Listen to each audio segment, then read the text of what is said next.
નમસ્કાર. Life health and wellness centre project life દ્વારા આયોજિત શું કરીએ તો સદા સાજા રહીએ આ પ્રવચન શ્રેણી અંતર્ગત આજના એફબી ટોક શોમાં આપ તમામ સર્વેનું સ્વાગત છે.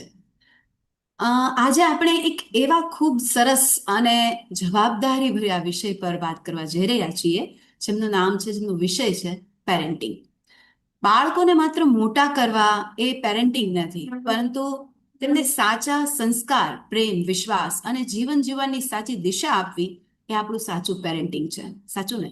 તો ચાલો આજે સમજીએ અને જાણીએ વધુ આ વિશે, પેરેન્ટિંગ વિશે. કહેવાય છે parenting is a journey of love, patience and learning together. તો આજે સાથે મળીને જાણીએ અને સમજીએ કે પેરેન્ટિંગ શું છે. આ વિશે માહિતી આપશે ડોક્ટર નીલ વાછાણી, જેઓ બાળરોગ અને નવજાત શિશુ નિષ્ણાંત છે અને MBBS MD પીડિયાટ્રિક્સ તેમજ ફેલોશિપ નિયોનેટોલોજિસ્ટના ફેલોશિપ લીધેલી છે. હવે બાળરોગ નિષ્ણાંત છે એટલે 12 વર્ષથી એમનો અનુભવ છે બાળકો સાથે રહેવાનો, અને માત્ર બાળકો જ નહીં, નવજાત શિશુ નહીં, પણ પેરેન્ટ્સ સાથે વાલીઓના પ્રશ્નો આવતા હોય, બાળકોના અમુક પ્રશ્નો હોય તો એ પણ એમને સમસ્યાને આપે છે, સોલ્યુશન આપે છે અને માહિતી આપે છે. તો આજે આપણને પણ આ ખૂબ ઉપયોગી થશે. અને 12 વર્ષથી તેમની જ હોસ્પિટલ સ્વયં સંચાલિત બાળ ચિકિત્સા કરાવે છે, એમાં સર આપે છે, અને ક્રિસ્ટલ હોસ્પિટલ એમનું નામ છે. તો ક્રિસ્ટલ હોસ્પિટલમાં 12 વર્ષથી નિષ્ણાત એવા આપણે સરનું સ્વાગત કરીએ. નમસ્કાર સર. નમસ્કાર મેડમ. હવે સર, સૌથી પહેલો પેરેન્ટિંગનો પ્રશ્ન આજે જો એમ હોય તો સૌથી પહેલો પ્રશ્ન સ્ક્રીન ટાઈમ અને ડિજિટલ અવેરનેસ. આપણે થોડા મોટા બાળકોની વાત લઈએ છીએ અત્યારે, પણ અત્યારે એ સૌથી મોટી સમસ્યા છે કે નાનું બાળક હજી તો 1-2 વર્ષનું થયું હોય ત્યાં તો એના હાથમાં મોબાઈલ આવી ગયો હોય. તો એના વિશે આપણે થોડીક વાત કરીએ. તો બાળક આખો દિવસ ફોનમાં રહેતું હોય છે. એવા આપને પણ ઘણા બધા પેરેન્ટિંગને રિલેટેડ વાલીઓના પ્રશ્ન આવતા હશે. તો કેટલું સ્ક્રીન ટાઈમ છે એ સેફ ગણાય અને એને ઓછું કરવા માટે શું કરવું જોઈએ? Yes madam, thank you for the nice introduction. Screen time અત્યારે પેરેન્ટ્સ માટે સૌથી મોટો ક્વેશ્ચન છે. હવે મોબાઈલ્સ આપણી લાઈફમાં એટલા ઘૂસી ગયા છે કે કોઈ બચી નથી શકતું, એડલ્ટ્સ પણ નહીં અને બાળકો પણ નહીં. એટલે સ્ક્રીન ટાઈમ કેટલું હોવું જોઈએ, હવે રેસાઈ તો ફાઇનલ જ છે, પણ કેટલું હોવું જોઈએ અને કેવું હોવું જોઈએ એ આપણા માટે બહુ ઇમ્પોર્ટન્ટ ક્વેશ્ચન છે. તો સૌથી પહેલી વાત કરીએ કે સ્ક્રીન ટાઈમ એટલે શું. સ્ક્રીન બાળકોને બે રીતે હોય છે, બરાબર ને? વન જી સ્ક્રીન ટાઈમ, એક છે એકેડેમિક પર્પસ માટે અને એક છે રિક્રિએશનલ વસ્તુ માટે. એકેડેમિક પર્પસ એટલે હવે ભણવાનું જે છે એ પણ હવે મોટાભાગનું સ્ક્રીન ઉપર જ થઈ ગયું છે. એનું આપણે અલગથી આપણે ડિસ્કશન કરશી.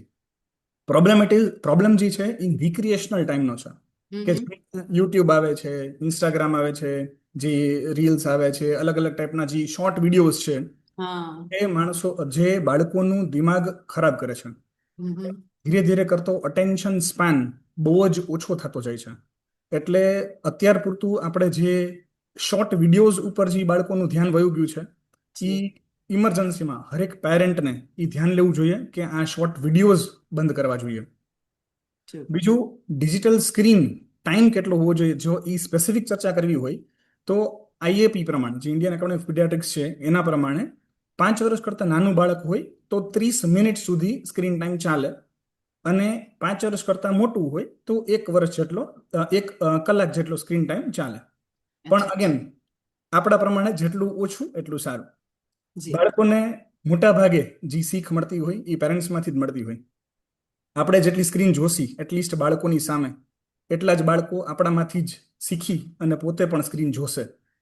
એટલે એક પેરેન્ટિંગ ટીપ સૌથી મોટામાં મોટી જો હું આપું તો જ્યારે બાળક આપણી સાથે હોય, બાળક જ્યારે આપણે જોતું હોય, ત્યારે આપણે બને ત્યાં સુધી મોબાઈલ ટચ ના કરવો. મોબાઈલ આપણે જોશી તો બાળકો એ જ શીખવાના છે. ફોર એક્ઝામ્પલ, મારે એક 7 વર્ષની ડોટર છે. અમારે એ ફિક્સ રાખ્યું છે કે એની હાજરીમાં હું ને મારા વાઈફ બંને કોઈ દિવસ મોબાઈલ જોતા નથી. અને એને એ વસ્તુ બહુ સારી રીતે અંદર એને સમજાઈ ગઈ છે કે હવે મોબાઈલ આપણે અડવાનો નથી હોતો, કારણ કે મારા પેરેન્ટ્સ એ નથી જોતા. ફોર એક્ઝામ્પલ, ઘણા બધા પેરેન્ટ્સને એવી ટેવ હોય છે કે જમતા જમતા મોબાઈલ જુએ, તો એ સેમ વસ્તુ બાળક પણ કરવાનું જ છે. અને એ જ ફરિયાદ લઈને પેરેન્ટ્સ ઘણી વાર મારી પાસે આવે છે કે બાળકને જમતી વખતે મોબાઈલ જોઈએ જ છે. પણ એની ક્યાંકથી શીખવા મળે છે. મોટાભાગે કોઈક ફેમિલી મેમ્બર હોય છે એવું કે જેમાંથી એ બાળક જુએ છે ને શીખે છે. હમ. આપણે ફોર એક્ઝામ્પલ મોબાઈલ જુઓ છે તો એની હાજરીમાં નહીં, તમે બાળક સૂઈ જાય છે પછી તમે જુઓ, ક્યાંક આપણે કામ રહેતા હોય છે, આપણે મોબાઈલ વગર આપણે પણ નથી ચાલતું, કોઈકનું કોમ્યુનિકેશન કરવું છે, એટલે what we can do is middle ground લેવાનું. હમ. બાળક સામે છે, સાથે છે, તો you give time to your child. બરાબર, તમે મોબાઈલ એટલીસ્ટ જ્યારે સૂતી વખતે એટલીસ્ટ રાતની 2 કલાક તમે પણ બંધ કરી દો, અને જે બેડ ટાઈમ જે છે એ બાળક સાથે તમે ટાઈમ સ્પેન્ડ કરો. અત્યારે બધાની લાઈફ એટલી બિઝી છે કે તમે પોતાના માટે તો ટાઈમ નથી જ, પણ બાળકો માટે પણ સાવ ટાઈમ હોતો નથી. એટલે what you can do is કે last 2 hours of before going to sleep તમે બાળકને આપો. એમાં તમે સ્ટોરીઝ કરો, તમે વાત કરો, બધું જ કરો, પણ એટલીસ્ટ સ્ક્રીન ટાઈમ બને એટલી ઓછી રાખી. જી. હવે ઘણી વખત એવું પણ થાય છે કે ફોન આપણે એક હેબિટ તો પાડી દીધી અને હેબિટ થઈ ગઈ બાળકોને, તો પછી બાળક છે એ ફોન ન મળે તો ટેન્ટ્રમ કરે છે, તો એના માટે શું કરવું જોઈએ? યસ, જે બાળકોને ટેવ પડી જાય છે ને, it's kind of an addiction. હવે એકવાર જ્યારે ફોનની આદત પડી ગઈ પછી છોડવી તો મુશ્કેલ છે, પણ હમ. એટલીસ્ટ જ્યારે બાળકના હાથમાં ફોન હોય છે ત્યારે આપણે લેવો કઈ રીતે? તો હવે એના માટે આપણે એને તરત ના લઈ શકે. તમે તરત લઈ લો હાથમાંથી તો પછી બાળકને ટેન્ટ્રમ ચાલુ થઈ જશે. તો ઓકે. શું કરવાનું? એને ટાઈમર્સ આપવા પડે. ટાઈમર્સ એટલે કે હવે બેટા આ લાસ્ટ 5 મિનિટ્સ છે, હમ. પછી વળી પાછી 2 મિનિટ થાય તો હવે બેટા લાસ્ટ 3 મિનિટ્સ, હવે બેટા લાસ્ટ 2 મિનિટ્સ, હવે લાસ્ટ મિનિટ છે.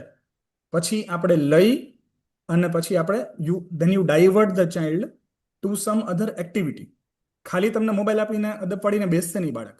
એટલે શું જી. કરવાનું છે? તમારી પાસે એક એક્ટિવિટી રેડી હોવી જોઈએ કે હમ. હવે આપણે બેડમિન્ટન રમવા જવાનું છે નીચે. એટલે તમે લાસ્ટ 2 મિનિટ્સ પછી then you are going to play this thing outside. એવી રીતે તમારે ગાઈડ કરવું પડે. પણ તમે બોલીને ફરી ના શકો. તમે જેમ કીધું કે 2 મિનિટ, 1 મિનિટ, હવે ટાઈમ અપ તો ટાઈમ અપ. તમે હજી એક્સટેન્ડ કરશો ને ટાઈમ તો બાળકને એ પણ ટેવ પડી જશે. યસ. એટલે યુ ફોલો ધીસ ટેકનિક, પણ સામે યુ બી સ્ટ્રિક્ટ કે ભાઈ 1 મિનિટ પૂરી એટલે પૂરી. હવે we have to divert them to some other topic. Okay. હવે સર, આપે અગાઉ કીધું એમ કે ઓનલાઈન ક્લાસ પણ અત્યારે જરૂરી બની ગયા છે અને હોય છે ઓનલાઈન ક્લાસીસ, તો આમાં આપણે ટોટલ સ્ક્રીન ટાઈમ છે એ કેટલું હોવું જોઈએ? કારણ કે જનરલી બાળકો યુઝ તો કરે જ છે મોબાઈલનો, પ્લસ પાછું ઓનલાઈન પણ આવે, એટલે વધારે સ્ક્રીન ટાઈમ થઈ જાય છે, તો એના માટે શું કરી શકાય? યસ, હવે છે ને અનફોર્ચ્યુનેટલી કે ફોર્ચ્યુનેટલી ખબર નહીં, હવે એજ્યુકેશન ધીરે ધીરે કરતું ડિજિટલ થાય છે, અને યસ. એકેડેમિક્સ છે એ મોટા ભાગના બધા પેપરલેસ થવા માંડ્યા છે અને હમ. સ્ક્રીન પર થવા માંડ્યું છે. એટલે આઈડિયલી 5 યર્સ નીચે તો સાવ કાંઈ હોતું જ નથી ઓન સ્ક્રીન કાંઈ. 5 years plus at least 1 to maximum 2 hours of academic use આપણે અલાવ કરતા હોય છે. ઓકે. પણ પ્રોબ્લેમ એમાં એ બી થાય છે કે આઈ સ્ટ્રેનિંગ બહુ થાય છે. ફોર એક્ઝામ્પલ 2 અવર્સ કોન્સ્ટન્ટ કોઈ સ્ક્રીનમાં જોવે છે બાળક, ઇવન ફોર એકેડેમિક પર્પસીસ, હમ. બાળકોને આંખ ડેમેજ થાય છે, માયોપિયા થાય છે, નંબર આવે છે, રાઈટ, આંખમાં બ્લરી વિઝન થાય છે, આંખને ઇરિટેશન થાય છે, રેડ આઈઝ થઈ જાય છે, વોટરી આઈઝ થાય છે, સો મેની મલ્ટિપલ ઇશ્યુઝ. બરાબર, તો એના માટે શું કરી શકીએ? એનો છે ને 20-20-20 રૂલ હોય છે. એટલે હર 20 મિનિટ્સ પછી 20 સેકન્ડ્સ માટે you have to look at a distance of 20 feet. Okay. એટલું જોવું હોય છે. હમ. એટલે as a rule what you can do is કે 20 મિનિટ્સ થાય તો યુ ટેક અ બ્રેક અને બાળકને એક આટો મરાવી દો, એટલીસ્ટ ફોર મિનિમમ 2 મિનિટ્સ માટે. બરાબર ને? એટલે એની આંખને ડેમેજ થતી અટકાવે છે. આઈડિયલી ઓછું એ સારું. જે ટ્રેડિશનલ ઓર્થોડોક્સ ટેકનિક હતી જે બુક્સ વાળી, એ આઈ ફીલ હજી બેસ્ટ જ છે, પણ જમાના સાથે આપણે ચાલવું પડે, એટલે વી કેનોટ અવોઇડ ઇટ. હવે આપે કીધું, તો આ કેટલા વર્ષના બાળકો છે એને ફોન આપી શકાય? કારણ કે અત્યારે તો 1, 1.5, 2 વર્ષના બાળક થાય એના હાથમાં મોબાઈલ, યુટ્યુબ ને જે કંઈ પણ સોશિયલ મીડિયા કે જોવાતું હોય છે, અથવા તો એમાં વિડીયોમાં મજા લેતું હોય છે, અથવા ગેમ રમતું હોય છે, તો એને બાળકની કેટલા વર્ષની ઉંમર હોવી જોઈએ? એટલે એનું કોઈ એવું માપદંડ છે, મેઝરમેન્ટ છે કે જેના લીધે એને મોબાઈલને આંખને વધારે નુકસાન ના કરી શકે? ગાઈડલાઇન્સ પ્રમાણે છે ને, જ્યાં સુધી ટીન્સમાં ના જાય ને ત્યાં સુધી પર્સનલ ફોન તો કોઈ દિવસ આપવાનો હોતો નથી. Yes. Yes. Yes. Personal phone કોઈ દિવસ નહીં. હમ. 13 પછી એટલા માટે કારણ કે ઘણીવાર બાળકોને ક્લાસીસ ચાલુ થઈ જતા હોય, એટલે બાળકોનો ઘણીવાર આપણે ટ્રેક રાખવો પડતો હોય છે, કે એને કોમ્યુનિકેટ કરવા માટે એક ફોન ખાલી દેતા હોય છે, સેફટી પર્પસ માટે ઘણીવાર આપતા હોય છે, રાઈટ. તો એ 13 યર્સ પછી આપણે આપી શકાય. પણ again there are so many things આપણે એમાં કરી શકીએ. વન ઇઝ કે ખાલી કોલિંગ માટે મોબાઈલ આપવાનો છે, એટલે બાકી બધી એપ્લિકેશન્સ આપણે લોક રાખવાની. ખાલી તમારે જો બાળકને લોકેશન જોવું હોય તો લોકેશન ઓન રાખવાનું, પ્લસ ઉપરથી ખાલી તમારે ફોન કોલ માટે આવે છે એના માટે. બાકી પર્સનલ ફોન એબ્સોલ્યુટલી નહીં અન્ટિલ દે ગો ઇનટુ કોલેજીસ. હવે સર, આપણે સ્ક્રીન ટાઈમ અને ડિજિટલ અવેરનેસની વાત કરી જે ખરેખર આજે મુખ્ય મુદ્દો કહી શકાય, પણ સાથે ન્યુટ્રિશન અને જંક ફૂડ ઓબેસિટી આજે વધી રહ્યું છે. ઓબેસિટીનું પ્રમાણ બાળકોમાં જેમ ડિજિટલ અવેરનેસની જરૂર છે એવી રીતે ન્યુટ્રિશનની અને ઓબેઝ ન થાય બાળકો એના માટે પણ ખાસ જરૂરી છે. તો બાળક છે એ જનરલી ખાતું નથી એવા પ્રશ્નો આવે છે પેરેન્ટ્સના, કે જે ખરેખર યોગ્ય જેને ખાવાનું છે એ નથી ખાતું, પણ તમે એને બિસ્કિટ કે એવું ન્યુટ્રિશન નથી મળતું કે એવું બધું જંક ફૂડ છે એ બધું ખાય છે. તો એના માટે પ્રોપર ગાઈડલાઈન શું? બહુ મોટો પ્રોબ્લેમ છે અત્યારના બધા જ બાળકો માટે, બધા પેરેન્ટ્સ માટે. અને ઓલમોસ્ટ 10માંથી જે 7-8 પેરેન્ટ્સ મને એ જ ઉપડીમાં ફરિયાદ કરતા હોય છે કે મારું બાળક જમતું જ નથી. એટલે again a very common problem. Parenting આમ તો છે ને ઇટ્સ વેરી ટફ, યસ. પણ અમુક ટિપ્સ તમે સિમ્પલ ફોલો કરો ને તો parenting becomes much easier. For example, તમને બાળક છે ને મોટા ભાગે મિમિક કરતા હોય છે. મિમિક એટલે વાંદરા જેવો હોય છે, આપણે જેમ કરતા હોય એમ કર્યા રાખે છે. એ આપણે પહેલા વાત થઈ. એટલે યુઝ્યુઅલી જ્યારે પેરેન્ટ્સ કે મધર મને એમ કહે છે કે મારું બાળક ફ્રૂટ નથી ખાતું, તો મારો પહેલો પ્રશ્ન એમને એમ જ હોય છે કે તમે ફ્રૂટ ખાવ છો? તો મમ્મી કે ના, હું તો નથી ખાતી, કોક વાર યાદ આવે તો ખાઈને. મેં કીધું એમ નહીં કરવાનું. તમારે જે બાળકમાં તમારે આશા રાખવી છે, જે તમારે શીખવાડવું છે, પોતે તમારે પહેલા ફોલો કરવું પડશે. ફોર એક્ઝામ્પલ, તમારે બાળક ફ્રૂટ નથી ખાતું, તમારે ફ્રૂટ ખાતું કરવું છે, તો શું કરવાનું? રોજ 4 વાગે બાળકની સામે બેસી અને આપણે ફ્રૂટ ખાવાનું. એવું તમે 21 દિવસ કરશો એટલે 22મા દિવસે બાળક આપમેળે તમારી પાસેથી લઈ લેશે ફ્રૂટ કે મારે ખાવું છે, લાવો જી. રાઈટ? જે બાળક રોટલી નથી ખાતું એ તમે બેસીને એને ટાઈમ આપો. ફોર્સફુલ, જો પેલી વસ્તુ ફોર્સ નહીં કરવાનું બાળકને. બરાબર? તમે ફોર્સ ફીડિંગ, તમે થાળી લઈને પાછળ દોડ્યા રાખશો તો પછી કોઈ દિવસ ભેગું થવાનું નથી. એને ઉલટાની નેગેટિવિટી ડેવલપ થઈ જશે, એટલે ખાવાથી એને નફરત થશે અને એ સાયકલમાં સલવાઈ જશે બાળક. ઉલટાનું તમારે એન્કરેજ કરવાનું છે. ફિક્સ ટાઈમ રાખવાનું ઓલવેઝ, કે આ ટાઈમે ભોજન મળશે. ઇનડેફિનેટલી સ્નેક ટાઈમ હોય નહીં કોઈ દિવસ. એટલે ગમે ત્યારે વચ્ચે હાલતા જાય ને ચાલો નાસ્તા કરતા જાય એવું નહીં, કે ભૂખ લાગી ત્યારે ખાઈ લઈ એવું બી નહીં. બરાબર ને? આપણે ડિસિપ્લિન વેમાં એનું શેડ્યુલ આખું સેટ કરવાનું છે. યસ, બાળકને ભૂખ્યું નથી રાખવાનું, પણ સવારથી ઉઠી અને સાંજ સુધીમાં જો બાળક નાનું હોય તો આપણે 5 મીલ્સ સેટ કરતા હોય. થોડુંક મોટું હોય મે બી અરાઉન્ડ 5 to 10, તો પછી 4 મીલ્સ જેવું, 10 પછી 3 મીલ્સ ચાલે. પણ એ મીલ્સ વચ્ચેના ટાઈમમાં સ્નેકિંગ નહીં. એટલે જે પેકેટ ફૂડ લે છે એ બધું લે છે તો બાળકને ભૂખ મરી જાય છે. અને જે જમવાના ટાઈમે જે એકચ્યુઅલી ભોજન લેવાનું હોય છે એ લઈ શકતું નથી. એટલે સ્નેક ટાઈમ બંધ, ફિક્સ જમવાના ટાઈમ કરશે, અને જે ખવડાવવું છે એ આપણે પોતે ઇન્ટિગ્રેટ કરશે. બીજી વસ્તુ, ઘણીવાર પ્રેઝન્ટેશન, બરાબર? એટલે ફોર એક્ઝામ્પલ, વેજીટેબલ્સ કોઈ બાળક ખાતું નથી, તો તમે આપણે રોટલી હોય કે પરાઠું હોય એમાં તમે વેજીટેબલ્સ અંદર નાખી, અંદર થોડોક સોસ નાખી અને ચીઝ ખમણી અને ફ્રેન્કી જેવું કરી આપો. અને યુ નેમ ઇટ, ફ્રેન્કી છે કે ચીઝ ફ્રેન્કી છે, ભલે ને અંદર વેજીટેબલ્સ જ જાય, પણ ઘણીવાર નેમિંગ અને the way of presentation also makes difference. બરાબર? ઘણીવાર તમે ભાખરી ખવડાવી છે ને ભાખરી નથી ખાવી, તો એને કંઈક આમ મિકી માઉસ જેવું કંઈક આમ શેપ કરી દો તો એ ચાલે. તમે સ્ટાર શેપમાં તમે રોટલી કરી દો તો બી એને મજા આવે. એનું એક્સાઇટમેન્ટ રહેવું જોઈએ, એને કંઈક નવું જોઈએ. એક ને એક વસ્તુથી એને બોર થાય. એટલે ઘણી બધી ટિપ્સ તમે ફોલો કરી શકો જેનાથી બાળક જમવા માંડે. પણ મેઇનલી તમારે ચાલુ કરવાનું છે, પછી બાળક ચાલુ કરે. હા, આપણે જેમ કીધું ને કે ફોન ના આપો ત્યાં સુધી એ ખાતું નથી, તો બેટર છે કે આવા ક્રિએટિવિટી કરવાથી બાળક છે એ એન્કરેજ થાય ખાવા માટે, અને જરૂરી છે. હવે આપણા દેશમાં સૌથી વધારે અત્યારે ઓબેઝ છે, ખાસ કરીને ચાઇલ્ડહુડ ઓબેસિટી છે, એનું પ્રમાણ વધતું જાય છે. તો કેટલું સિરિયસ છે અને એને કેટલું સિરિયસલી લેવું જોઈએ આજના પેરેન્ટ્સે બાળકો માટે? યસ, અનફોર્ચ્યુનેટલી ઇન્ડિયામાં છે ને બંને સ્પેક્ટ્રમ ખરાબ છે. જેને ફૂડ પ્રોપર મળતું નથી એ બેચારા બાળકો ઘણા બધા અંડરવેટ છે, અને જેને ફૂડ મળે છે એ ખાઈને થાકતા નથી, અને ન્યુટ્રિશિયસ ફૂડ મળતું નથી. એટલે there is no proper guidance of what is nutrition. Basically જે ચાઇલ્ડહુડ સમયે જે જંક ફૂડ ખાઈને બાળકો ઓબીઝ થઈ જાય છે, એ જ વસ્તુ આગળ જતા એડલ્ટહુડમાં બાળકોને હેરાન પણ કરે છે. ગિલ્ટ એવો થાય છે, એનું મેટાબોલિઝમને અફેક્ટ થાય છે. અને જી. એને કારણે જે એડલ્ટહુડમાં આજની સમયે આપણે ડાયાબિટીસ જોઈએ છીએ, બ્લડ હમ. પ્રેશરની સમસ્યાઓ જોઈએ છીએ, હમ. કોલેસ્ટ્રોલ જોઈએ છીએ, હમ. હાઇપરટેન્શન જોઈએ છીએ, કાર્ડિયોસ્ક્યુલર ઇશ્યુઝ જોઈએ છીએ, એ બધા જ ઇશ્યુઝ આગળ જતા વધે છે. હમ. એટલે આપણા માટે એ બહુ જ ઇમ્પોર્ટન્ટ છે કે જ્યારે બાળક નાનું છે ત્યારે જ એને આપણે સમજાવી કે સાચું ન્યુટ્રિશન શું છે, પ્રોટીન શું છે, કાર્બોહાઈડ્રેટ શું છે, વિટામિન શું છે, મિનરલ શું છે, અને હમ. એ પ્રમાણે જ એમને ગાઈડ કરીએ. હમ. હવે આ ઓબેસિટી છે એ વધતી જાય છે, બાળકોમાં વધતી જાય છે અને એના લીધે વધારે રોગો પણ આવે છે આજે. તો જંક ફૂડ છે એમાં બાળક એવું નથી કે જંક ફૂડથી સાવ દૂર હોય, પણ શું કમ્પ્લીટલી બંધ કરવું છે એ જરૂરી છે?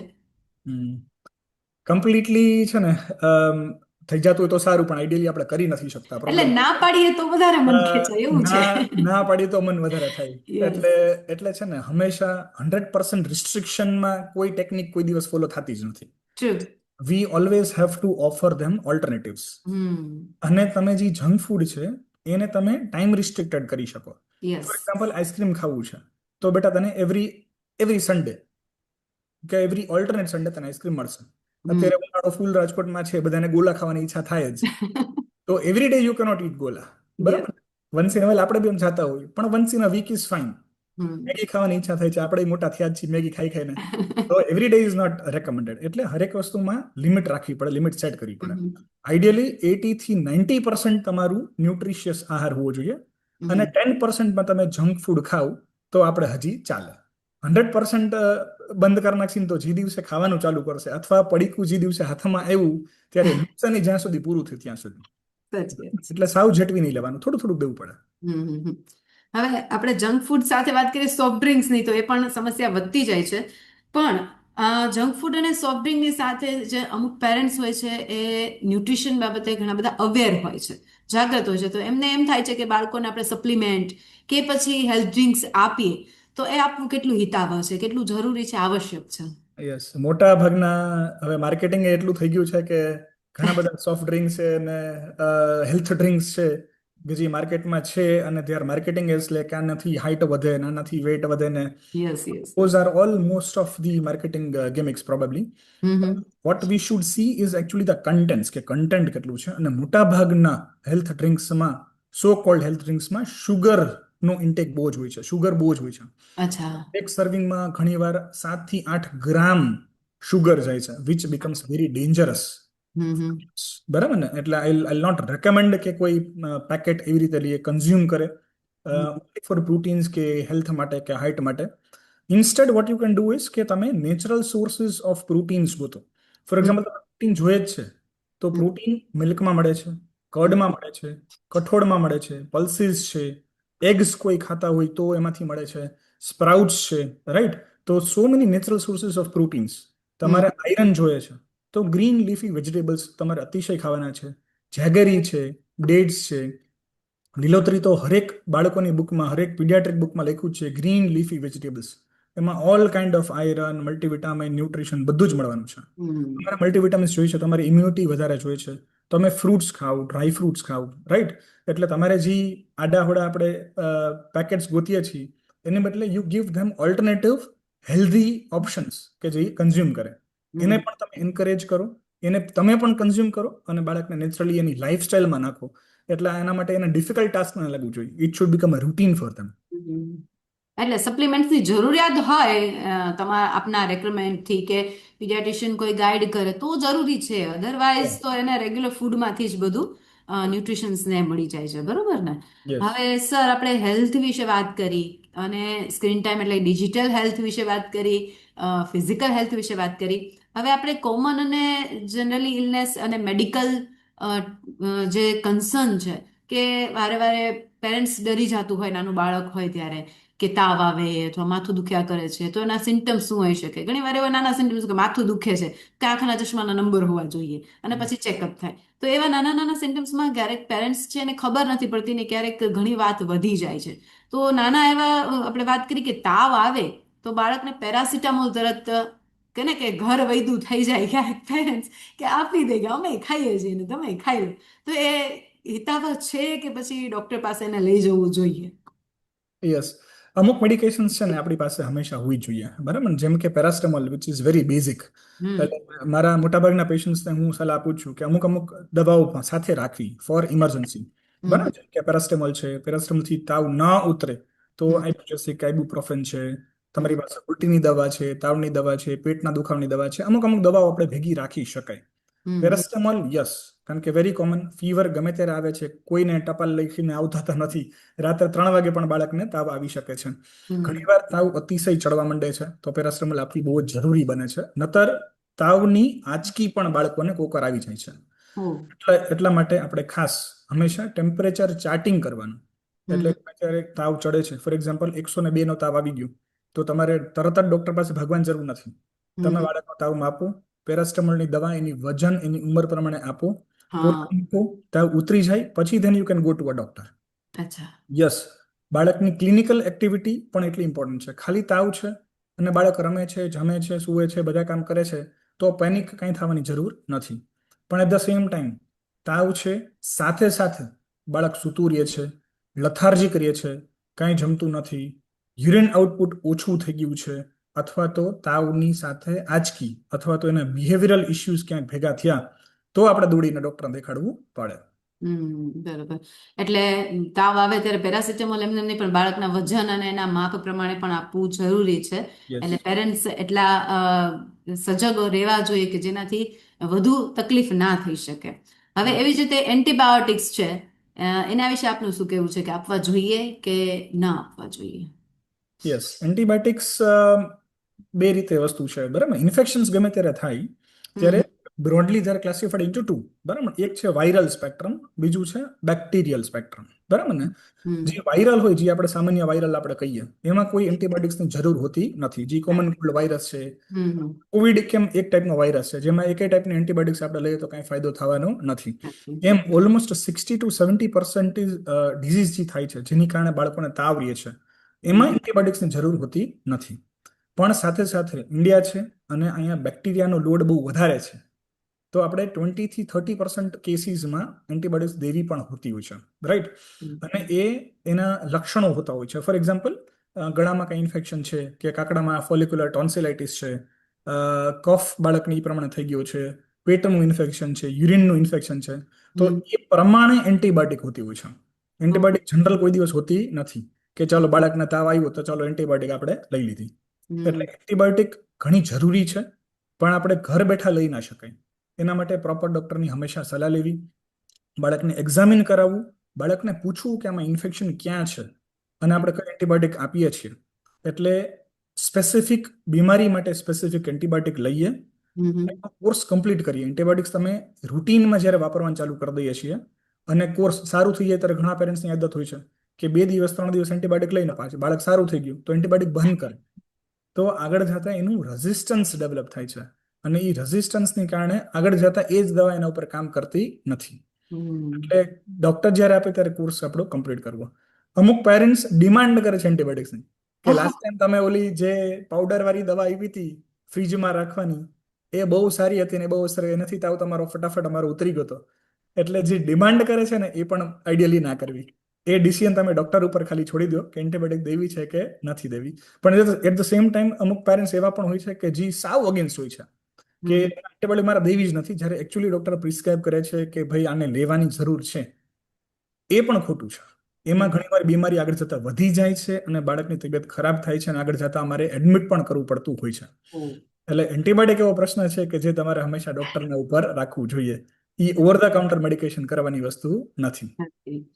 હવે સર, જેવી રીતે એન્ટીબાયોટિક્સ છે, પેરાસિટામોલ આપણે વાત કરી, એવી રીતે વેક્સિન છે, એમાં પણ ઘણા વાલીઓને પેરેન્ટ્સને પ્રશ્નો હોય છે કે વેક્સિન કરાવવી કે નહીં. પહેલા તો નાનું બાળક હોય ત્યારથી ક્યાં સુધી કરાવવી, કેટલી કરાવવી, અને વધારે જરૂરિયાત છે કે નહીં.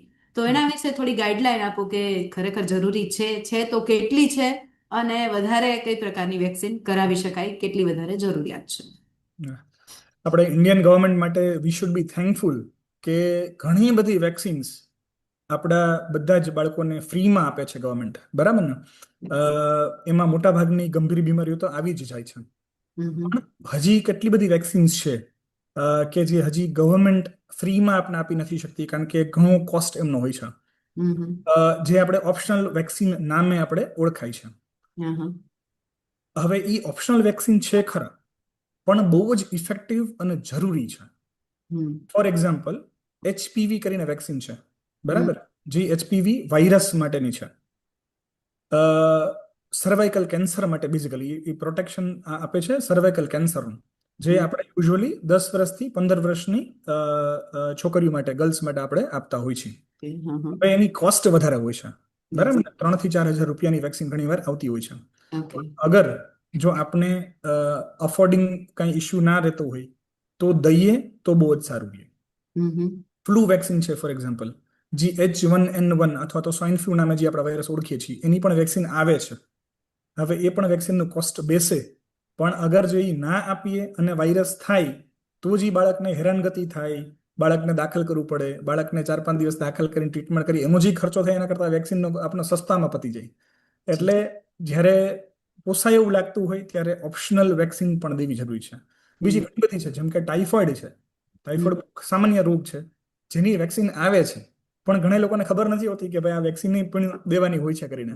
પણ એ દઈએ તો સારું રહે છે. હેપેટાઇટિસ એ કરીને વાયરસ છે, જે આપણો કમળો કહીએ, બરાબર? હા. જેમાં આખું પીળી થઈ જાય છે, પેટમાં દુખાવો રહે છે, ઉલટી થાય છે, બાળક કંઈ ખાઈ નથી શકતું, મહિના દિવસ સુધી ચાલે છે. હવે એની પણ એક સિંગલ ડોઝ વેક્સિન આવે. હવે હમ. એ જ વેક્સિન આપણે લઈ લઈએ તો બી ઘણી વાર બાળકને એ બીમારીથી આપણે સેફટી નેટ આપીએ છીએ, જી. પણ એ અવેરનેસ ઘણી વાર હોતી નથી. એટલે હમ આઈ રેકમેન્ડ કે જો ઓપ્શનલ વેક્સિન્સ લઈ શકાતું હોય તો ઓલવેઝ બેટર. હમ હમ. એટલે તરસ લાગે ત્યારે કૂવો ખોદવા ન બેસીએ, પણ જ્યાં ખરેખર જરૂરિયાત છે કે આવું ન થાય એના માટે આપણે પહેલેથી પ્રિપેર કરીએ અને બાળકને આપીએ તો એ વધુ હિતાવહ છે, બરોબર ને? હવે યસ. એવી જ રીતે બાળકને ઘણી વખત ઠંડી લાગે, કફ થાય, અને ઘણી વખત એમની ઇમ્યુનિટી વીક હોય છે, આમ જન્મથી જ વીક હોય, એના હમ. જન્મથી જ આમ કહીએ ને કે વારે વારે બીમાર પડતું હોય, તો એના માટે શું કરી શકાય? એના માટે કોઈ દવાની જરૂર છે, ન્યુટ્રિશનની જરૂર છે, કે કોઈ એવી વસ્તુની જરૂર છે, કે ગાઈડલાઈનની જરૂર છે? એના વિશે કહ્યું. યસ, ઇમ્યુનિટી છે ને એ બહુ સિમ્પલ ઓલો ટોપિક નથી કે ચાલો, અથવા તો એની સિમ્પલ કોઈ દવા નથી કે ચાલો આ 5 ml રોજ એકવાર આપે એટલે ઇમ્યુનિટી આપણી બુસ્ટઅપ થઈ ગઈ. અને જો કોઈ એવા ડોક્ટર કોઈ એવી કોઈ દવા બનાવી શકતા હોય તો એ વસ્તુ અત્યારે ખોટી રીતે માર્કેટ થાય છે. ઇમ્યુનિટી ઇઝ લાઈક કે બંને રીતે કામ કરવી જોઈએ, બરાબર? વન ઇઝ કે એક્સટર્નલ ઇમ્યુનિટી આપણે કહીએ, અને True. વન ઇન્ટરનલ ઇમ્યુનિટી કહીએ હમ કહીએ, બરાબર ને? હવે એક્સટર્નલી આપણે બેઝિકલી બાળકને બીમાર થવા નથી દેવું. તો હમ. બીમારી બહાર, મોટા ભાગની બીમારી તો બહારથી જ આવે છે. તો યસ. એ બીમારી આપણે કઈ રીતે આપણે રોકવી શકાય? યસ. એમાં નંબર 1 છે હાઇજીન અને ચોખ્ખાઈ, હમ હમ. બરાબર? સિમ્પલ સ્ટેપ્સ લેવાના છે. દિવસમાં 2 વાર, એટલીસ્ટ 2 વાર બાળકોને બ્રશ કરાવવાનું છે, સવારે અને સાંજના. ઘણા મોટા ભાગના 80% ઓફ ધ પેરેન્ટ્સ ખાલી સવારના જ બ્રશ કરાવે છે, સાંજના તો કોઈ કરાવતું જ નથી. હમ. એ બહુ જ ઇમ્પોર્ટન્ટ છે. એનાથી ઘણા બધા પ્રોબ્લેમ્સ, જે અપર રેસ્પિરેટરી ઇન્ફેક્શન થાય છે, દાંત સ્ત્રોતના જે પ્રોબ્લેમ્સ થાય છે, એ ઓહ. મોટા ભાગના રાત્રે સુતા વખતે બ્રશ નથી કર્યું એટલા માટે થાય છે. ઓહો. હવે પેરેન્ટ્સ એમાં ઘણી વાર એ બી કરે છે, એ કરતો જ નથી ને સૂઈ જાય છે. તો એમાં પણ આપણે સેમ જે વાત કરી કે મિમિક કરવાનું. મારી ડોટર ફોર એક્ઝામ્પલ, જે 7 વર્ષની છે, એ પહેલા બ્રશ નથી કરતી, પણ હું અને મારા wife બંને નક્કી કર્યું કે ભાઈ આપણે બ્રશ કરવાનું છે. તો એટલે અમે રોજ રાત્રે જમી અને રાત્રે 10, 10, 10:30 જ્યારે આપણે સુવા જતા હોય ત્યારે ઘણી વાર અમે એમની સામે બ્રશ કરવાનું ચાલુ કરી દીધું. એ તરત જ પછી પોતાની રીતે શીખી ગયા કે આપણે તો બ્રશ કરવાનું જ છે. હવે અમને ભૂલાઈ જાય તો બાળક સામેથી કહે છે કે ડેડ આપણે બ્રશ નથી કર્યું. મેં કીધું ઓકે ચાલો આપણે કરી લઈએ. એટલે 2 ટાઈમ બ્રશ કરવું અતિશય ઇમ્પોર્ટન્ટ. નાવાનું આઈડિયલી 2 ટાઈમ હોય છે. જો નવાતું હોય તો બેસ્ટ, અથવા તો બારે કોઈ એક્ટિવિટી કરી કે ધૂળમાં ગયા કેમ તો આવીને તરત નાઈ કપડાં ચેન્જ કરી અને નાઈ લેવાનું છે, રાઈટ? એટલે outside hygiene is very important. અને at the same time internal body માટે ન્યુટ્રિશિયસ ખોરાક, સારો ફૂડ, જે આહાર છે આપણો, એ આપણા બોડીના બિલ્ડિંગ બ્લોક્સ બનાવે છે, જેનાથી આગળ જતા આપણી ઇમ્યુનિટી વધે છે. એટલે કે આપણા માટે બહુ ઇમ્પોર્ટન્ટ. અને વેક્સિનેશન છે, અમુક સપ્લિમેન્ટ્સ છે, બરાબર? ફોર એક્ઝામ્પલ, બાળક એનેમિક છે, એનું હિમોગ્લોબિન ઓછું રહે છે, તો એની કારણે પણ ઇમ્યુનિટી બાળકની ઓછી રહેતી હોય છે. એટલે ડોક્ટરની સલાહ મુજબ આયરનના સપ્લિમેન્ટ્સ લઈ તો બી એમાં ફરક પડે છે. એટલે ન્યુટ્રિશનલી ડેફિસિટ ચાઇલ્ડ હોય છે એને કોઈક વાર સપ્લિમેન્ટ્સની જરૂર રહેતી હોય છે. એટલે આ બધા ડાયમેન્શન ઉપર આપણે એકી સાથે કામ કરી તો તમારી ઇમ્યુનિટી વધે. સાદી કોઈ 5 ml દવા આપી લે ઇમ્યુનિટી વધી જાય તો થવાનું નથી. હમ. અને ગ્રેજ્યુઅલી ઇમ્યુનિટી વધશે, એક ઝાટકે કઈ વધી નહીં જાય કે હવે બાળક બીમાર જ નહીં પડે. તો એની ઇમ્યુનિટી યસ. માટે પહેલેથી કામ કરવું જોશે તો આ વસ્તુ થશે. અને યસ. સર, હવે આપણે ગ્રોથ અને એની વાત કરીએ કે બાળકનો ગ્રોથ પણ જરૂરી છે. આપણે ન્યુટ્રિશન આપીએ, ઇમ્યુનિટી આપીએ, તો એનો ગ્રોથ સરખો થાય, ડેવલપમેન્ટ એનું સરખું થાય. એ વધારે એક પેરેન્ટિંગની એક ને કે ચેલેન્જ થઈ જાય છે. એની લાઈફસ્ટાઈલ છે અને આજે મોડર્ન પેરેન્ટિંગની પણ જરૂરિયાત છે. તો એની વાત કરીએ તો બાળકની હાઇટ છે એ ઘણી વખત વધતી ન હોય, તો એના માટે પેરેન્ટ્સ છે એ અલગ અલગ પ્રકારના સ્કિલ્સ કરતા હોય છે કે એની હાઇટ વધારવા માટે તું આ ફલાણું કર, ઢીકણું કર, કે કોઈ પણ એવી વસ્તુ થાય છે. તો આપ શું કહો છો કે એની હાઇટ વધારવા માટે શું કરી શકાય? બાળકની હાઇટ છે ને 80 to 90% of the times it is genetic. એટલે હા. જે આપણે મિડ પેરેન્ટલ હાઇટ કહીએ કે હમ. માતા પિતાની હાઇટ ઉપર બાળકની હાઇટ નક્કી થતી હોય છે. પણ ડેફિનેટલી. યસ, 10 to 20% ન્યુટ્રિશન પણ એક રોલ પ્લે કરે છે. હમ હમ હમ. એટલે જે ન્યુટ્રિશન તમે આપો છો, જો જેનેટિક્સ છે એ આપણા હાથમાં નથી. હા. એ જે આપણે જોઈએ છે અમુક ફેમિલીમાં જે લાંબા હોય છે બધા લાંબા જ હોય છે, અમુક ફેમિલીમાં જે બટકા હોય છે બધા બટકા જ હોય છે. તો એ આપણા હાથમાં હોતું નથી. આપણા હાથમાં શું છે? ન્યુટ્રિશન હોય છે. બરાબર, ન્યુટ્રિશિયસ તમે ફૂડ આપો, તમે આયરન રીચ વસ્તુ આપો, તમે પ્રોપર પ્રોટીન આપો, તમે 1 કલાકની રોજ બાળકોને ફિઝિકલ એક્ટિવિટી કમ્પલસરી કરાવો, તો એમાં એનું માઇન્ડ પણ ડેવલપ થાય છે, હાઇટ પણ થાય છે અને બોડી પણ થાય છે. હમ. એટલે that is again very very important. Yes, જ્યારે હાઇટ એકદમ ઓછી રહેતી હોય છે, જેમાં તમને અથવા તો પીડિયાટ્રિશિયન એવું લાગતું હોય કે આમાં ગ્રોથ હોર્મોનનું ક્યાંક ડેફિશિયન્સી હોય છે, હા. તો પછી આપણે એનું વર્કઅપ કરાવી અને જે તકલીફવાળા કોઈ હોર્મોન્સ હોય કે એ તો ઓછા રહેતા હોય તેના આપણે ટ્રીટમેન્ટ આપણે કરાવી શકાય. પણ રૂટીનમાં એ કેસીસ હોતા નથી. એટલે હાઇટ વધારવા માટે જે એડવર્ટાઇઝમેન્ટ આવે છે કે આ પાવડર પીએ અને હાઇટ વધી જાય, એ બધું રિલેટિવલી આપણે થોડુંક અવોઇડ કરીએ તો સારું. હવે એવી જ રીતે આપણે શરૂઆતમાં વાત કરી કે સ્ક્રીન ટાઈમ અને ડિજિટલ વેલનેસ, કે ખરેખર મોબાઈલની આજે વધી ગયું છે પ્રમાણ, ઓનલાઈનનું પ્રમાણ વધી ગયું છે. તો આજે કહે ને કે ઘરે ઘરે ચશ્માના નંબર છે, અને એમ કહીએ કે એક પછી એક બાળકોને, બે બાળકોમાંથી એક બાળકોને તો ચશ્માના નંબર હશે હશે ને હશે જ. બહુ એવા રેર હશે કે જેને ચશ્માના નંબર નહીં હોય. તો સામાન્ય સમસ્યા એ છે કે બાળકને ચશ્માના નંબર છે, તો શું કરી શકાય? એના માટે કોઈ એક્સરસાઇઝ કે એના માટે કોઈ ન્યુટ્રિશન રિક્વાયરમેન્ટ કે હેલ્થની કોઈ એવી અવેરનેસ, શું ટિપ્સ આપશો આપ? નંબર મોટાભાગે આપણે જે પહેલા ચર્ચા થઈ હતી, મોટાભાગના નંબર આવે છે સ્ક્રીનની કારણે, બરાબર ને? હમ. જેનેટિક ઓફકોર્સ હોય જ છે, પણ અગેન એનું આપણે કંઈ કરી શકવાના હોતા નથી. નથી. એટલે નંબર વન થિંગ જે આપણા હાથમાં છે બાળકોના નંબરના પ્રિવેન્શન માટે is the screen time. The hmm distance કે જે બાળક વાંચે છે, ફોર એક્ઝામ્પલ બુક વાંચે છે, તો બી ઘણા બાળકોને એકદમ નજીકથી વાંચવાની ટેવ રહેતી હોય છે. હમ તો હમ 1 આર્મ લેન્થ કે છે આપણે, બરાબર, કે 1 આર્મનો લેન્થ ઉપર બાળકને હંમેશા બુક અથવા તો સ્ક્રીન હોવી જોઈએ છે મિનિમમ. હમ તો હમ બાળકને પ્રિવેન્ટ આપણે કરી શકાય. સ્ક્રીન ટાઈમ સાવ ઓછો, લીલોતરી વધારે, અને 20 મિનિટે બ્રેક લેવો બહુ જરૂરી છે. હમ બરાબર. સાથે સાથે અમુક વિટામિન્સ છે કે જેના સપ્લિમેન્ટ્સથી બાળકની હેલ્થ, આંખની હેલ્થ આપણી સારી રહેતી હોય છે. એટલે બધી વસ્તુ આપણે ઓવરઓલ ધ્યાન રાખી તો પછી નંબરને આપણે પ્રિવેન્ટ કરી શકીએ.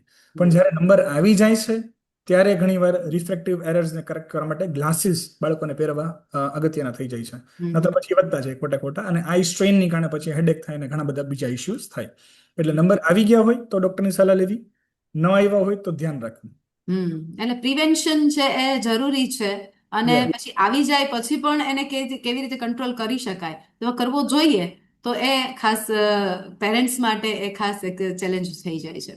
હવે એવી જ રીતે બાળકોની સમસ્યામાં વાત કરીએ, આપણે હાઇટની વાત કરી, વેઇટની વાત કરી કે ઓબેસ થાય છે, ચશ્માના નંબરની વાત કરી, બેડ વેટિંગ પણ ઘણા બાળકો કરતા હોય છે અને ઘણી મોટી ઉંમર સુધી કરતા હોય છે, એવી સમસ્યા હોય છે.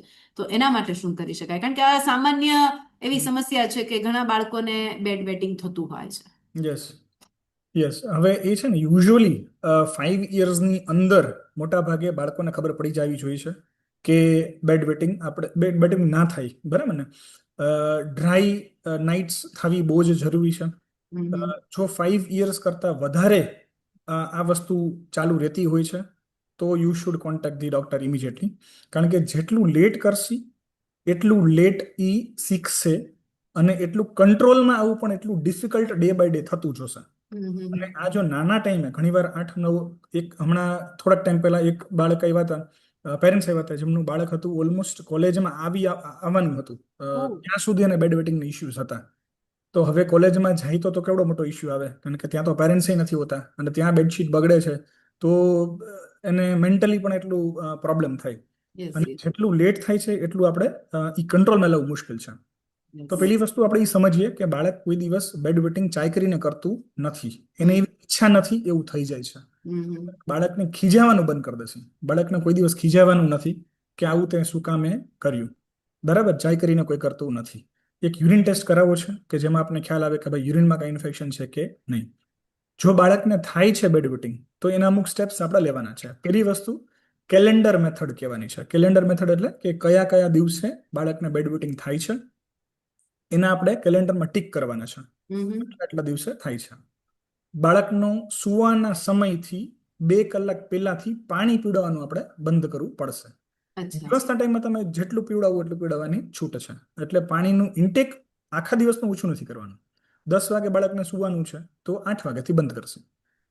સૂતા પહેલા એકવાર બાળકને વોશરૂમ લઈ જશે.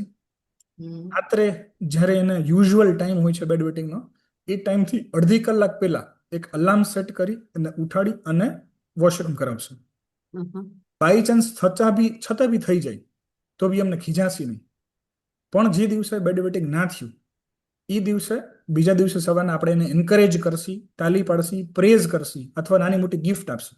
હમ બરાબર, અને કેલેન્ડરમાં એક હેપી ફેસ દોરી દેશે કે આ આપણો દિવસ સારો. હમ હવે આ દિવસે દિવસે તમારે જોવાનું છે, કેલેન્ડરનો ટ્રેક રાખવાનો છે. જો ડે બાય ડે આ પ્રોબ્લેમ આવી રીતે ઓછો થતો હોય તો આપણે કાંઈ ઇશ્યુ નથી. પણ પ્રોબ્લેમમાં કાંઈ ફરક ના પડતો હોય તો એની મેડિસિન્સ આવતી હોય છે જે થોડીક લાંબો ટાઈમ સુધી દેવી પડતી હોય છે. પણ બિહેવિયરલી જ આ બધી વસ્તુથી જો ઓછું થઈ જતું હોય તો આપણા માટે બેસ્ટ છે. હમ પણ ઓન એન એવરેજ 5 વર્ષ પહેલા બેડ વેટિંગ સમસ્યા ન હોવી જોઈએ. હમ. સર, ઘણી વખત એવી સમસ્યા મેન્ટલ હેલ્થ અથવા બિહેવિયર જે આપણે કહીએ છીએ અથવા ડેવલપમેન્ટ છે એમાં પણ થઈ શકે ખરા? કારણ કે એક્ઝામ પ્રેશર હોય અથવા તો એન્ઝાયટી હોય બાળકોને, તો ઘણી વખત આવી સમસ્યા કે કોઈ ડર હોય, કોઈ ખીજાણું હોય તો એ થઈ શકતું હોય. તો એ આપણે જો મેન્ટલ હેલ્થની વાત કરીએ તો એક્ઝામ પ્રેશર અને એન્ઝાયટી છે એમાં બાળકોને કેવી રીતે સંભાળી શકાય અને એમાં આવા ચાન્સીસ હોતા હોય છે તો આપણે કઈ રીતે એને સાચવી શકીએ? અત્યારે કોમ્પિટિશન એટલી વધી ગઈ છે કે બાળકોને ખૂબ પ્રેશર હોય છે. ઇનફેક્ટ ખબર નહીં પેરેન્ટ્સે એટલું બધું પ્રેશર બાળકોને અમુક આપે છે કે ચાલો આટલા માર્ક્સ લેવાના જ છે, શર્માજી કા બેટા ઉસકે સાથ કમ્પેરિઝન. એટલે વન થિંગ ઇઝ કે તમે પ્રેશર આપશો કે ના આપશો, હમ તમારે બાળકને એજ્યુકેટ કરવાનું છે કે એજ્યુકેશન શું કામ ઇમ્પોર્ટન્ટ છે. હમ. બરાબર ને? તમે ખાલી સ્ટિક લઈને પાછળ બાળકની પાછળ દોડશો તો તો નહીં થાય. એને અગેન નફરત થશે. એટલે યુ કેનોટ, હવેનો જમાનો એવો છે કે you cannot force them to do anything. તમે થાળી લઈને કેમ પાછળ દોશો તો નહીં જ જમે. તમે સ્ટિક લઈને બેસો તો નહીં જ વાંચે. ટ્રુ. બરાબર, તો એને બેઝિકલી એને એન્કરેજ કરવાનું છે, ઉલટાનું એને સપોર્ટ કરવાનું છે. હમ ટફ ટાઈમ્સ છે અત્યારે, એજ્યુકેશન બહુ જ ડિફિકલ્ટ છે, કોમ્પિટિશન એટલી હાઈ છે. એટલે વી have to support them. In vote way? એને ટાઈમ ટુ ટાઈમ ન્યુટ્રિશિયસ આહાર દેવું, એને ફૂડ પ્રોપર દેવું, એને પાણી ટાઈમ ટુ ટાઈમ દેવું. સૌથી ઇમ્પોર્ટન્ટ વસ્તુ ટાઈમ દેવો. બાળક, માતા પિતાને હવે ઘણીવાર ટાઈમ હોતો નથી. એમ નથી. અને એક્ઝામ સ્ટ્રેસમાં, એક્ઝામના પ્રેશરમાં બાળકને જે ટેન્શન અનુભવે છે, તમારે રોજ એ ફિક્સ રાખવું છે કે 10મામાં હોય કે 12મામાં હોય બાળક, તમારે એની પાસે રોજ સાંજના 15 મિનિટ બેસી અને એને પૂછવાનું છે કે બેટા તારો દિવસ કેવો રહ્યો, તમારે શું મગજમાં ચાલે છે, તમને કાંઈ ટેન્શન છે કે નહીં. તમે રોજ 15 મિનિટ ખાલી વાત કરશો તો બી એનું ટેન્શન આપણું દૂર થઈ જશે. હમ બીજું, એક ફિઝિકલ એક્ટિવિટી ગમે તે સ્ટાન્ડર્ડમાં બાળક હોય, 1 કલાક રેકમેન્ડેડ છે પણ at least half an hour of physical activity is must. Hmm એટલે ગમે તે સ્ટાન્ડર્ડમાં ગમે ત્યારે હોય, હમ એનાથી પણ એનું મેન્ટલ પ્રેશર એનું ઓછું થઈ જશે.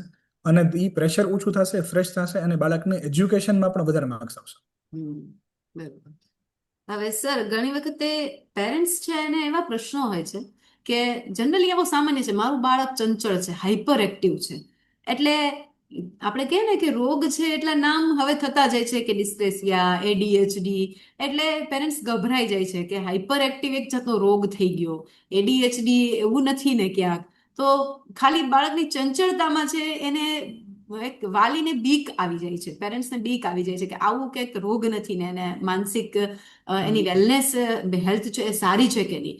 તો એ કઈ રીતે આપણે જાણી શકાય કે માત્ર એનું ચંચળપણું છે, એ હાઈપર એક્ટિવ છે કે પછી એડીએચડી છે?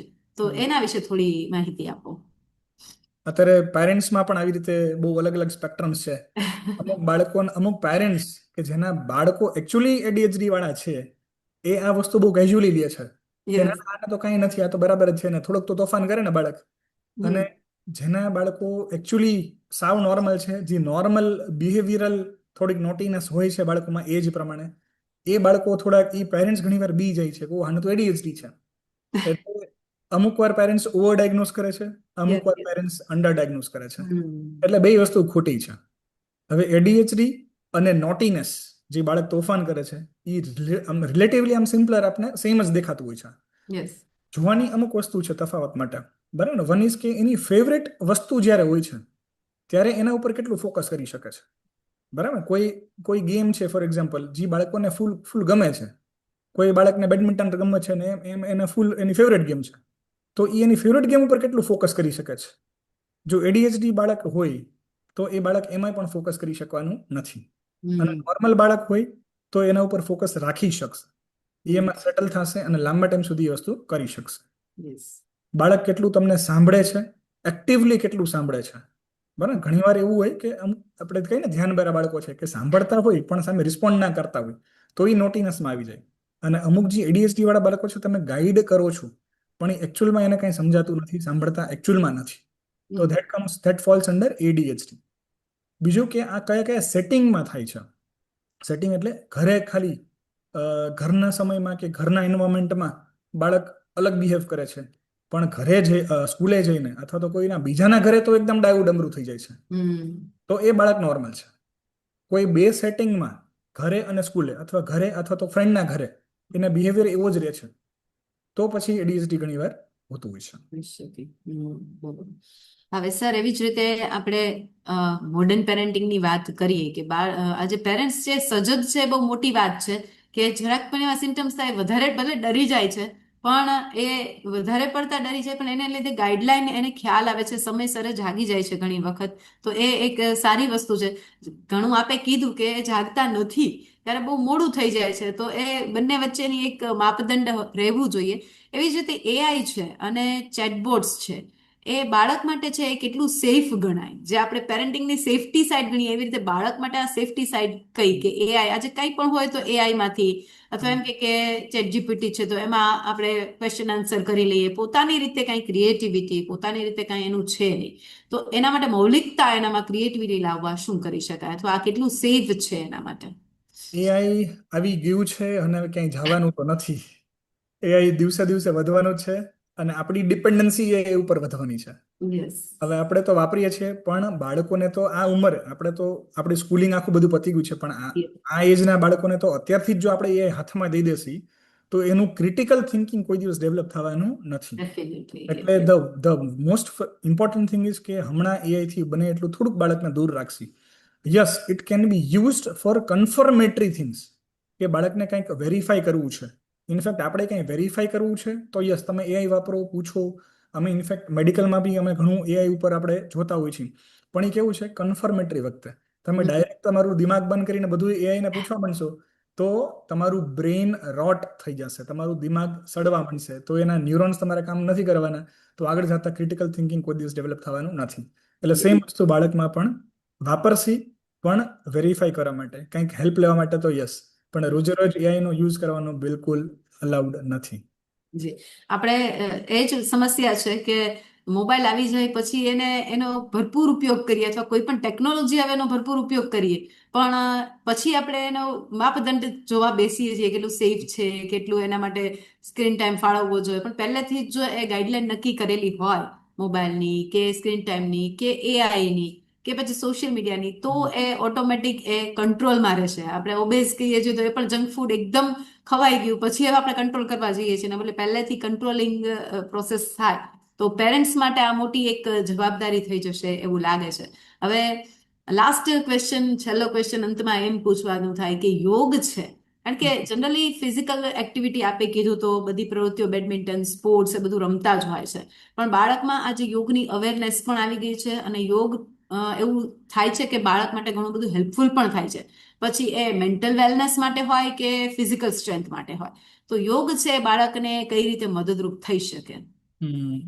યોગ ઇટસેલ્ફ એના એટલા બધા એડવાન્ટેજીસ છે, અને એસ્પેશિયલી ફોર કિડ્સ ઇફ વી સે, તમે ફિઝિકલથી ચાલુ કરો તો ફિઝિકલ એની ફ્લેક્સિબિલિટી વધે છે, એના મસલ માસમાં સારો ગ્રોથ થાય છે, બાળકને જે ઇન્જરી થતી હોય છે એમાંથી પણ બીકોઝ ઓફ ધ ફ્લેક્સિબિલિટી એ પણ એનો ફાયદો થતો હોય છે.